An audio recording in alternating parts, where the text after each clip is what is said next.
Hi, everyone. Welcome to yet another Brummett Media YouTube channel video. It's great to have you here today, as always. Today, we're going to be sharing a little bit of advice of when you're reaching burnout in your business, whether you're a writer, an entrepreneur, manager. There comes a time when you just tend to get burnout mentally. Maybe you're feeling like, gosh, you just can't make it through yet another day of this mass of being overwhelmed or underwhelmed or any of those feelings that you might be having right now. There's a few ways that you can get through this, but it takes a little bit of a proactive mindset. So the first thing that I suggest that you do is to really just make a list. I know that some of you are probably thinking, geez, she's going to tell us to start making a whole bunch of lists again. But I find lists really helpful. It's kind of like when you're trying to make a decision about purchasing a product or a life decision, and you're writing out the pros and cons of a particular aspect and having it on paper. You can kind of measure out what's going on. Well, it's a similar type of mindset that happens when you make a list. So just make a list, sit down, and even if it's pages and pages, just sit down and write down all the things that you can think of that you're behind on, and another list of all the things that you would like to take on, but you don't yet have the time to do so. And then when having those two lists available to yourself, you can then step back and try to take a look at what you're doing in a more proactive and an organized way by creating an action plan for yourself. So first, we have to change our mindset from being overwhelmed to being a positive one. Look at these opportunities as opportunities, as opposed to, oh, so many things to do. So try to change your mindset a little bit. Also, schedule it out.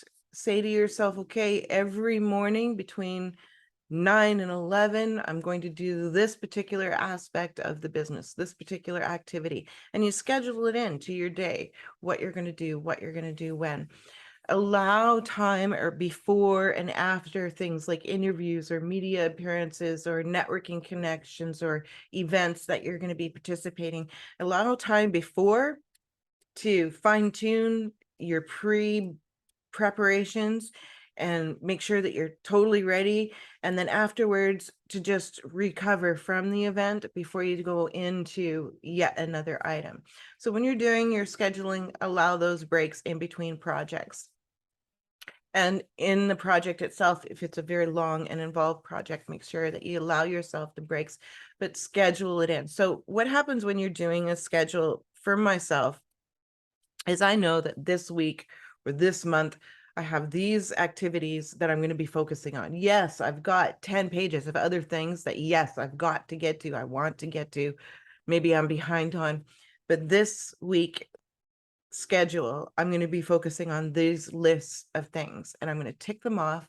I'm going to do them. I'm going to do them well. I'm going to do them the best that I can, utilizing every aspect of that particular thing the best that I can. And then I move on to the next project. Sometimes you have something that you got to take a pause on because you don't have the materials or the information, or you're waiting for feedback or what have you. So you're going to have projects that are going to be in pause and not quite completed. But the main goal is to get each item completed as efficiently and as organized as possible. But you're not trying to rush through these projects. You're trying to do them the best that you can, like almost like with a monk mindset of, putting your all into each one of those particular items that you're ticking off your list. Try not to put too many things in the day because we're always going to get distracted by phone calls and various spontaneous things that are happening in our day. But do hold ourselves accountable. Be tenacious, follow that list. Have some sort of accountability. If you didn't get your list done, this is how you're going to hold yourself accountable. Have a plan for that. Be tenacious about it, be organized, and move forward from there. So just make that list, even if the list as I say, ends up being 5 or 10 or 15 or 20 or 30 pages, you're thinking, oh my gosh, there's all these things.